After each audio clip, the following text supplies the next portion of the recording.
not always easy to know what God is asking of us. Sometimes we can get caught up in our own desires or what other people say.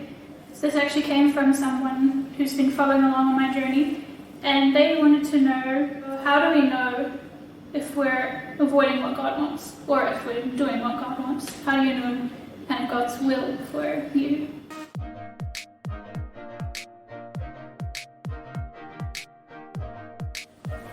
The peace that you enjoy is, for me, this assurance of God.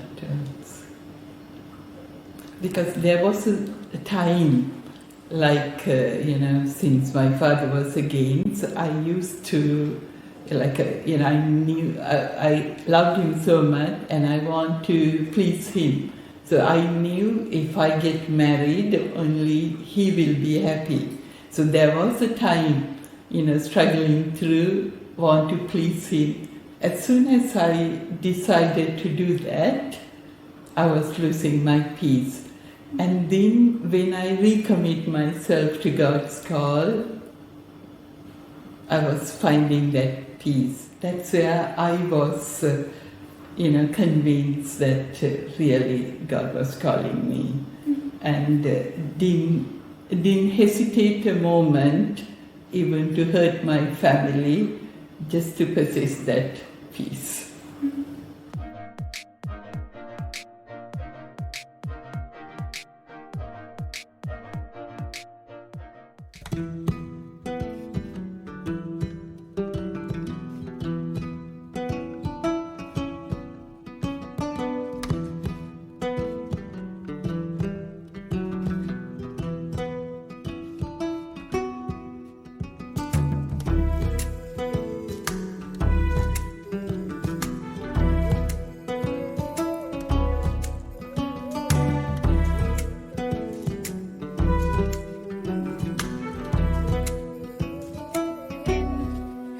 A priest told her outright that she clearly wasn't happy there and that she was called to go back to Ireland.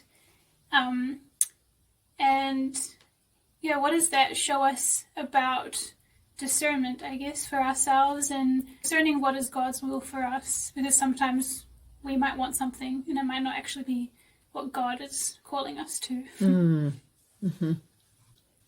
In a way, she had a dream.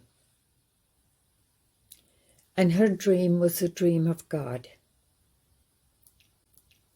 Because from the hours that she spent in prayer, she had a sense of what God was asking of her. Going and spending her time in a convent and praying for the people of Ireland didn't happen. Because she had to listen to what was going on deep inside in her. So she took the courage to return and face the situation. And she got the support as well from her family.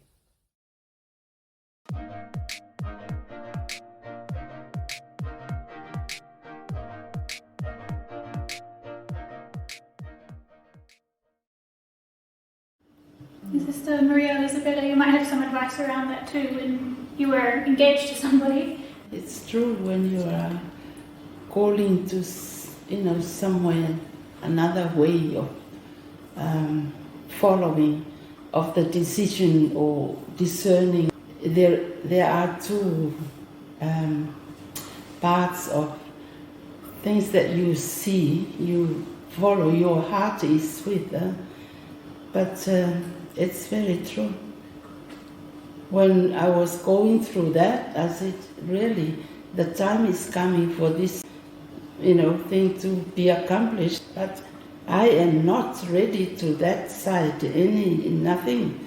I am for going to this, to God, to this, to serve the Lord.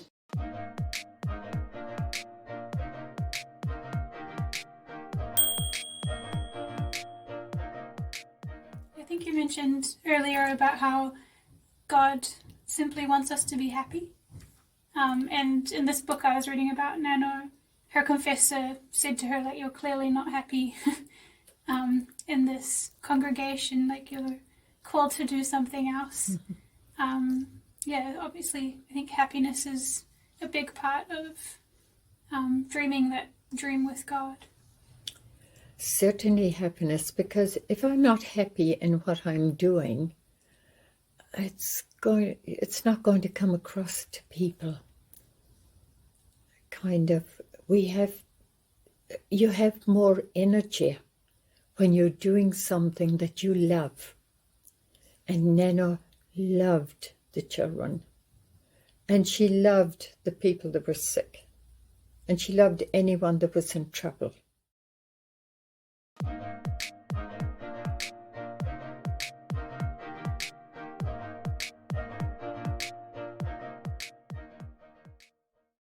I think as young people, especially in today's world, we think and think and we discern, but we don't act. We never finish. That's exactly. You stay in the roundabout. Yeah. You don't want to take any of the exits. Yeah, you don't have the courage. Certain fear of today's world.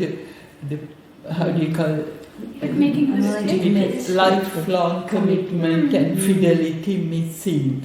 So a bit of fear. But once they commit, it's God who absolves. It is He who calls you is faithful. If I am here today after 33 years, it's not my fidelity, it's His. I think perhaps we're so focused, we think so much about failure that we don't think about what would happen if it went right, That's exactly. So if you come back, what you will do, I said, God will open another way, that's all.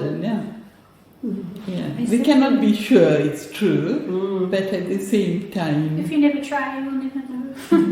And also, for me, discerning, going to a congregation, coming back, it's mature you in your decision. It's not a failure. No, that is where our young people think it's a failure, make them afraid. And I used to tell them, you should be afraid to enter a married life. You are not too sure you are called to that.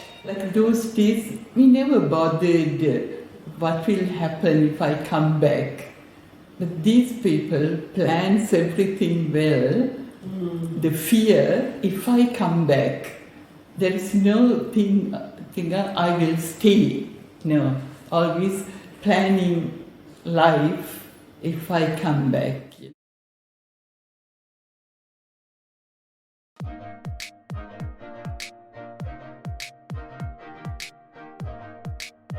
Thank you.